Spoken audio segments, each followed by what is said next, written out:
What can you do about your mental health in your workplace? Mental ill health could be one of the biggest issues to face businesses today. Therefore, promoting positive mental health is very important. 1 in 4 people in the UK, for example, will experience some kind of mental health issue over the course of any given year. Business leaders are not exempt from mental health either.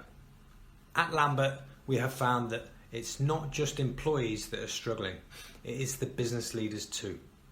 Therefore, our programs help employers support themselves and their employees too. A study by Bupa in 2018 confirmed that 68% of business owners themselves suffer from mental ill health.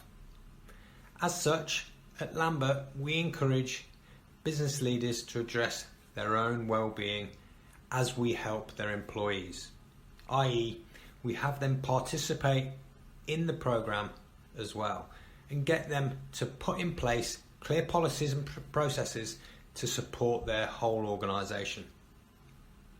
A Mind study created really recently found that 56% of employers said that they would like to do more to improve staff well-being, but don't feel they have the right training or guidance. Lambert is there to help. Similarly, the research undertaken by Mind confirmed how a culture of fear and silence around mental health is very costly to employers. For example, more than 1 in 5, i.e. 21%, when asked how workplace stress has affected them, agreed that they had called in sick to avoid work. 42%, on the other hand, had considered resigning when asked how workplace stress had affected them, and 14% stated that they had already resigned. Sadly, 30% of staff said that they would not feel able to talk openly with their line manager if they were feeling stressed. So this is not good. To help everyone achieve full potential within an organisation, there are certain areas that need to be addressed, especially around the link of mental ill health and career progression, as this could be contributing to a culture of silence, especially around mental ill health itself. So when we look at equality, there's currently no discrimination against age, gender, ethnicity, disability, sexual orientation, but this needs to be the case for mental health as well, or even mental health history. Throughout our wellness programs, we assess employees and often find that their perceptions of unequal access to career progression opportunities were attributed to mental health. And likewise, this affected their chance of being selected for a job.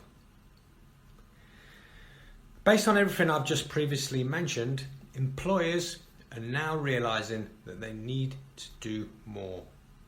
Do more to promote a mentally healthy workplace. Because even if you don't struggle with mental ill health personally, you'll likely know at least one person who will. The numbers are high and climbing. When we implement wellness programs for organisations such as yours, we find that those struggling with mental ill health is mainly due to both a personal and a professional standpoint. That's why our work-life programs are so successful. And creating awareness is key. But there is always more that can be done.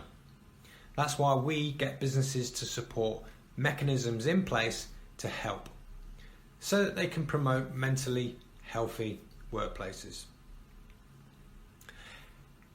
When we look at advances in technology, if we create a balance with mental health at work and at home, it's no surprise that we are an always-on culture.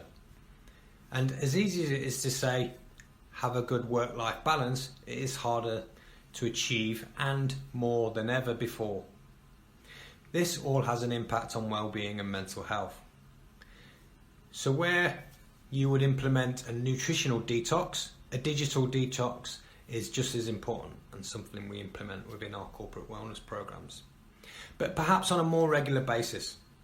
For example, having a no phone Friday, or banning the whole organisation from accessing work emails after working hours or during the weekend, for example. What do you do now, reference technology? Most of us juggle family and other commitments on an evening or at the weekend. So grounding yourself with them is key to optimal well-being. Except that work-life balance means different things to each person. How do you look after your business? How do you look after your employees? If you are struggling with mental ill health personally, you need to reach out, because mental health is an essential aspect of overall wellness, a vital pillar. It must be looked after, but the most common mistake, the downfall, is people being afraid to ask for help. So consider this with your employees. Lambert puts the business and the employee needs at the heart of all our programs. The issue of mental health is almost always linked to work, i.e. either directly causing it or because employees feel it is impacting upon their performance. Communication is key, so talking to each other is a must. Talking things through with managers or HR can all help. Lambert helps businesses to put steps in place for support purposes. Preventing things from escalating. This is of paramount importance. Do you have a plan in your organisation to tackle mental health issues? We should all be aware of the well-being of those around us. Full stop. Listening to your colleagues, friends and family, asking them, how are they? But just listen to what they actually say. As a leader, raising awareness of the resources and information that's available is key, and signposting them to specific advice is a business priority. From researching our own programs, at Lambert, we make sure that business leaders have the knowledge that they need so they can drive change in this area. Most business leaders' goals are to drive productivity, but they need to have a mentally healthy workforce to achieve this. So what can your organisation do to facilitate a mentally healthy workplace?